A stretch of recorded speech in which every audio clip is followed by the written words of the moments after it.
नमस्कार दोस्तों, ocean network में आपका स्वागत है। मैं हूं ओमकार चौधरी। करीब-करीब 5 साल पहले की बात है। कोरोना काल था, लॉकडाउन चल रहा था। चारों तरफ से बुरी खबरें आ रही थी। योगी आदित्यनाथ के पिताजी की मृत्यु हो गई और उन्होंने फैसला किया कि वो अंत्येष्टि में शामिल नहीं होंगे। ये उनका एक चित्र है। इसका भी एक रोचक किस्सा है, कभी फिर किसी वीडियो में बताएँगे, वरना ला बात लंबी हो जाएगी इस प्रोग्राम में। ये अपने पिताजी के साथ, लेकिन जब उनके पिताजी का निधन हुआ, तो अंतिम संस्कार में नहीं जा पाए। एक तो उत्तर प्रदेश को सँभाल रहे थे, लॉकडाउन का पीरियड था। दूसरे, पूरी दुनिया ने नहीं देखा कि योगी आदित्यनाथ, उनको जन्म देने वाले, उनके पिता नहीं रहे, तो उनके चेहरे के भाव कैसे थे? वो उन्होंने सार्वजनिक रूप से प्रकट नहीं किए।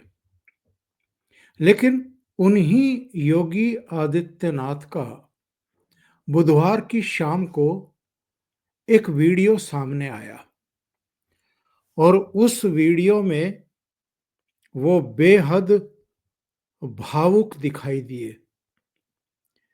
इस कदर भावुक थे कि उसको देख कर के ही आप समझ सकते हैं कि उनके मन में क्या-क्या चल रहा है और कितनी पीड़ा में हैं। क्योंकि महाकुंभ में एक हादसा हुआ, बैरिकेड टूटे, बैरिकेड तोड़ कर के लोगों की भीड़, जो वहां पर रेती में सो रहे थे, उनके ऊपर चढ़ गई और उनको कुचलते हुए आगे निकल गई। 30 लोगों की मृत्यु की सूचना है, 60 के आसपास घायल हैं। घायलों का उपचार अस्पताल में चल रहा है। इसके लिए आप मेला प्रशासन को, अधिकारियों को, शासन को, प्रशासन को, योगी को, प्रधानमंत्री नरेंद्र मोदी को, गृह मंत्री अमित शाह को, चाहे जिसको अब गाली दीजिए, चाहे जिसको कोसिए, लेकिन सब जानते हैं। और जो परतें अब खुल रही हैं अलग-अलग लोगों के, और जो वहां पर उस समय मौजूद थे, उनके जो वीडियो आए हैं, उनसे पता चल रहा है कि कुछ उद्दंड किस्म के युवाओं का एक गुट था, एक जुंटा था। और एक लड़ी ने तो दावा किया है कि उनके हाथ में लाल झंडा भी था। वे लगातार उद्दंडता कर रहे थे, लोगों को धक्के मार रहे थे, महिलाओं को धक्के मार रहे थे। एक महिला ने कहा कि मेरी चैन छीनने की कोशिश की गई थी। उन्हीं युवाओं ने बैरिकेड तोड़े। पुलिस और प्रशासन के अधिकारी लगातार कह रहे थे कि सब व्यवस्था के अनुसार चलें, जैसे कहा जा रहा है वैसे बिहेव करें। लेकिन मेला क्षेत्र इतना विशाल है, इतना व्यापक है, इतने घाट बनाए गए हैं, कुल मिलाकर के 14-15 किलोमीटर तक फैला हुआ है। जो जहां जाता जा जा सकता है, वहां जाकर के स्नान कर सकता है, शांतिपूर्ण तरीके से कर सकता है। लेकिन एक तो जो मौनी अमावस्या से पहले तक 19 करोड़ 64 लाख लोग स्नान कर चुके थे। उनमें बीच-बीच में वीआईपी भी गए। उन्होंने भी शांतिपूर्ण तरीके से अपने परिवारों के साथ भी और अकेले जाकर के भी स्नान किया, पूजा भी की, गंगा की आरती भी की, सब काम किए, विधि-विधान से किया। कहीं कोई घटना नहीं घटी। एक आग की घटना घटी थी सिलेंडर फटने से, उस पर भी 20-25 मिनट में काबू पा लिया गया था। पूरी दुनिया में मैसेज जा रहा था कि साहब करोड़ों लोग, कई कई ऑस्ट्रेलिया, कई कई ब्रिटेन, फ्रांस, जर्मनी, नीदरलैंड एक साथ स्नान कर रहे हैं और कहीं कोई दुर्घटना नहीं, कहीं कोई धक्का मुक्की नहीं, कुछ नहीं। बड़े शांति से, बहुत अनुशासन के साथ सब कुछ ठीक चल रहा है। ये अद्भुत है, अकल्पनीय है। बहुत सारे देशों के नागरिक भी आए थे, उन्होंने भी गंगा में डुबकी लगाई थी, उन्होंने भूरी भूरी प्रशंसा की, सारी व्यवस्थाओं की, सुरक्षा व्यवस्था की भी, वहां की साफ सफाई की भी, योगी सरकार की भी। फ्रांस, इटली से आए एक दल ने तो योगी आदित्यनाथ से मुलाकात करके बाकायदा संस्कृत में श्लोक सुनाए थे, रामायण की चौपाइयां सुनाई थी। तो कितना शांतिपूर्ण तरीके से सब कुछ चल रहा था। अचानक मौनी अमावस्या के ही दिन यह घटना घटी या इस घटना को अंजाम दिया गया। योगी आदित्यनाथ ने इसकी न्यायिक जांच के आदेश वैसे दे दिए हैं। कोई हाई कोर्ट का रिटायर्ड जज या सिटिंग जज या कोई दूसरे जज इसकी जांच करेंगे। दूध का दूध और पानी का पानी सामने आ जाएगा। आज कोई मेले में लगे हुए, प्रबंधों में लगे हुए अधिकारी क्या कह रहे हैं या खुद मुख्यमंत्री क्या बता रहे हैं, इस पर ये जो हमारे देश का इकोसिस्टम है, मीडिया के भीतर भी, मीडिया के बाहर भी जो लोग बैठे हुए हैं और जो गिद्ध दृष्टि बनाए रखते हैं, और कुछ कौवा प्रवृत्ति के लोग जो कांव कांव कांव कांव करते ही रहते हैं, जिनको कुछ नहीं मिलता है तो वो शिट करेंगे किसी के सिर पर और उड़ जाएंगे, भाग जाएंगे कांव कांव करते हुए। इस प्रवृत्ति के लोगों की भी हमारे देश में कोई कमी नहीं है। और ये जो गिद्ध राजनीति करने वाले लोग हैं, जो अभी तक चुप्पी साधे हुए थे, एक ट्वीट इस घटना के पहले तक जिन्होंने नहीं किया, जिन्होंने तीर्थ यात्रियों को भी अपनी शुभकामनाएं प्रेषित नहीं की, जिन्होंने इतने अच्छी व्यवस्थाओं के लिए योगी सरकार को बधाई नहीं दी, उनके मुंह से फूटा एक बोल नहीं निकला। और अखिलेश यादव तो खुद 3 दिन पहले डुबकी लगा करके आए हैं, इसके बावजूद व्यवस्थाओं को लेकर के उन्होंने कोई प्रशंसा नहीं की। तो मेरे कहने का आशय सिर्फ ये है कि वो योगी आदित्यनाथ इस घटना के बाद भीतर से किस कदर हिले हुए हैं। जब वो 30 के मरने की पुष्टि करने के लिए मीडिया के सामने आए और 60 के घायल होने की आधिकारिक फिगर दी, तब इतने भावुक हो गए बोलते बोलते। मैं आपको वो दिखा देता हूं और सुना भी देता हूं।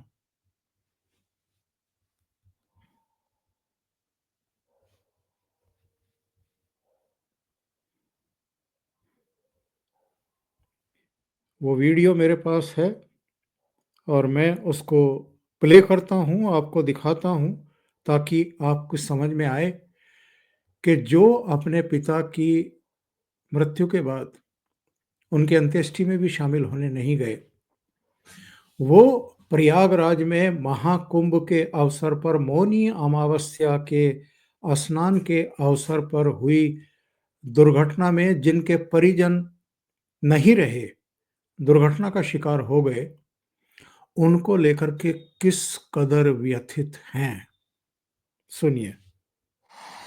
घटना दुखद है, मर्माहत करने वाला है।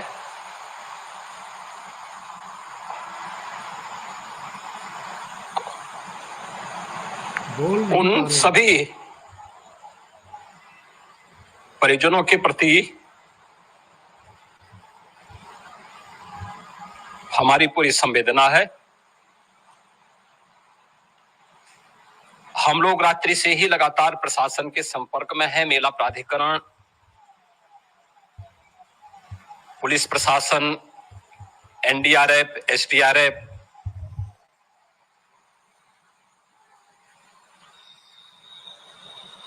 और भी अन्य जितने भी व्यवस्थाएं हो सकती थी उन सबको वहां पर तैनात किया गया है। घटना दुखद। योगी आदित्यनाथ पिछले कई महीने से महाकुंभ की व्यवस्थाओं में दिन रात जुटे हुए हैं, दिन रात जुटे हुए हैं। और उनको पता था कि कितने लोग पहुंच सकते हैं। उनको पता था कि मेला क्षेत्र का विस्तार कहां तक कर देने से संभावित अप्रिय दुर्घटना को रोका जा सकता है। उनको यह भी पता था कि विदेशों में बैठे हुए पन्नू सन्नू से लेकर के और यहां काग और गिद्ध दृष्टि रखने वाले पॉलिटिशियन और साजिशकर्ताओं जो केवल और केवल बस इसी ताक में बैठे रहते हैं कि कैसे योगी आदित्यनाथ की प्रतिष्ठा को मलिन किया जाए, धूमिल किया जाए, कैसे प्रधानमंत्री नरेंद्र मोदी को कोसने का उनको मौका मिले। और ये वो सारे तत्व हैं जो कई पार्लियामेंट सेशन के शुरुआती आधे दिनों की कार्रवाई को खा चुके हैं, निगल चुके हैं, हजम कर चुके हैं और जिनका पेट नहीं भर रहा है। जो देश में वो पेड़ में जो एक घुन लग जाती है, जो दीमक लग जाती है, उस तरह का काम कर रहे हैं, देश को खोखला कर रहे हैं। देश के विकास की, देश की जो प्रतिष्ठा है उसकी ऐसी तैसी करने पर लगे रहते हैं। और जो व्यवस्थाओं पर सवाल खड़े करके और ये साबित करना चाहते हैं कि साहब इतनी बड़ी संख्या में लोग तो आ गए लेकिन ये लोग उनको संभाल नहीं पा रहे हैं। मैंने जो आपसे कहा था कि बहुत सारे लोग, बहुत सारे अराजक तत्व उस समय मौनी अमावस्या के शुभ स्नान के मुहूर्त से 1.5-2 घंटे पहले उस भीड़ के भीतर सक्रिय थे और गुंडागर्दी करने पर उतारू थे। ये सब किसके भेजे हुए थे? ये तो न्यायिक जांच होगी तो बहुत सारे तथ्यों का खुलासा होगा। ये किसी से छिपेगा नहीं। ये साजिश किसकी थी? ये कौन थे? क्योंकि वहां सीसीटीवी कैमरे लगे हुए हैं, ये लोग बच तो पाएंगे नहीं। और कुछ विजुअल्स आ भी गए हैं कि किस तरीके से बैरिकेड्स को लांघा जा रहा था, तोड़ा जा रहा था। ये वो विजुअल्स हैं जो दिखाई भी दे रहे हैं, फोटोग्राफ भी दिखाई दे रहे हैं। और यहां तक के कुछ महिलाएं भी सारी व्यवस्थाओं को धता बताते हुए बैरिकेड के ऊपर से चढ़ करके दूसरी तरफ कूदती हुई देखी गई हैं। और कुछ के बयान आए हैं, वो मैं आपको सुनवा देता हूं। क्या बता रहे हैं वो, उससे आपको अंदाजा हो जाएगा और परतें खुल जाएंगी दिमाग की कि साहब ये हुआ नहीं है, कराया गया है। सुन लीजिए। आज मैं 6:30 बजे मौनी अमावस्या का स्नान करने निकली तो भीड़ तो थी और हम लोग सभी श्रद्धालु आराम से जा रहे थे, किसी को कोई कष्ट नहीं था। एक दूसरे से सटके भी जा रहे थे तो आराम से जा रहे थे। तभी पीछे से हुड़दंग की आवाज आई, कुछ लोगों की, जो पता नहीं क्या बोल रहे थे, भगवान का नाम नहीं ले रहे थे पर कुछ बोल रहे थे, ऐसा हमें समझ में नहीं आया कि वो लोग क्या बोल रहे हैं। हुड़दंग मचा रहे थे और पीछे से धक्का देते हुए एकदम से कहते थे हटो हटो हटो, और धकेलते हुए आगे बढ़ ही जाते थे, जिससे कि कुछ लोग गिरते गिरते बचते थे, कोई किसी को पकड़ लेता था, कोई किसी को पकड़ लेता था, और कैसे कैसे करके ही हम लोग गए हैं। और वहां से जब लौटे हैं तो मैंने देखा कि 5-6 लड़कियों का झुंड है जो लगातार ढकेल ढकेल के आगे जा रही है और प्रयास कर रही है कि किसी के गले में चेन है तो उसे खींचे। मैंने पूछा कि क्या आपने नहा लिया है? बोली नहीं, मैं नहाई नहीं हूँ, मैं यहाँ की लोकल हूँ और मैं ये देखने आई हूँ कि कितनी भीड़ जा रही है। मुझे भी आश्चर्य हुआ, इतना सवेरे सवेरे देखने का क्या मतलब है? ये सुबह 6:30 बजे की बात बता रही हैं। घटना के भी 4 घंटे बाद की सूचना दे रही हैं कि तब भी वहां गुंडागर्दी चल रही थी, इस घटना होने के बाद भी। एक और सुनिए। तो वहाँ पे कुछ लोगों ने भगदड़ की है, शासन भगदड़ हुई है, वैसे नहीं हुई है भगदड़, बड़े आराम से लोग जा रहे हैं। एकदम से एक तो ये प्रशासन की ये कमी थी कि वहाँ उन्होंने वन वे खोल रखा था, रोड जो था ना एक ही रोड खोल रखा था। तो नहीं, कुछ लड़के थे एकदम से भगदड़ कर रहे थे, उन्हीं के कारण ये भगदड़ हुई है। कुछ ऐसे थे जो जानबूझ के कर रहे थे। यानी कुछ लड़के थे, ये जो पहली लेडी की आवाज सुनी हमने वो भी बता रही है, और जो दूसरा ये पुरुष हैं ये भी बता रहे हैं, ये उसी समय की बात बता रहे हैं जब वो दुर्घटना हुई। एक और आवाज सुनिए। मैं वहां से नहा रहा था, नहाने के बाद जैसे देखा कुछ लड़के थे, लगभग 6-7 लड़कों का ग्रुप था, वो हुड़दंग टाइप का मचा रहे थे नहाते वक्त भी, और बाहर निकले तो शोर मचा रहे थे। अब पीछे पब्लिक है काफी ज्यादा, शोर मचाओगे एकदम, कुछ अनशन बोलोगे, भागो या धक्का दोगे किसी को, भागने के लिए भी बोल रहे थे, भागने को बोलो, धक्का देके अपना साइड में कर लिए। और जब लोगों के मन में एक डर आ गया कि पीछे भगदड़ है तो वो तो भाई भागेंगे, और जो साइड में लोग लेटे हुए थे उन पे ही सब हुआ है दिक्कतें, वही लोग घायल हुए हैं। यही मेरे एक और मैं आपको सुनवाता हूँ। कुछ है तो जानबूझ के कुछ असमझ है यहाँ पे। ये झंडा लाल झंडा लेके आया था, ये झंडा लाल झंडा लेके आया था, और जानबूझ के ढकला है सबको, जानबूझ और जानबूझ के ढकला है सबको, जानबूझ करके धक्का दे रहा था, लाल झंडा लिए हुए था। ये परतें साहब अभी खुलेंगी, पता चलेगा नजर लगी है या नजर लगाई गई है। इसके खुलासे होंगे, इसके भंडे फोड़ होंगे, और लोग और कुछ चेहरे बेनकाब होंगे। अभी के लिए इतना ही। बहुत बहुत धन्यवाद। अगर आपको ये चैनल और इसके कंटेंट पसंद आ रहे हैं तो लाइक करें, कमेंट करें, वीडियो को शेयर भी करें। अभी तक अगर आपने ये चैनल सब्सक्राइब नहीं किया है तो सब्सक्राइब कर लें, साथ में लगे बेल आइकॉन को दबा दें ताकि आगे आने वाले वीडियो और उनके नोटिफिकेशन आप तक पहुंचते रहें। बहुत बहुत धन्यवाद। नमस्कार।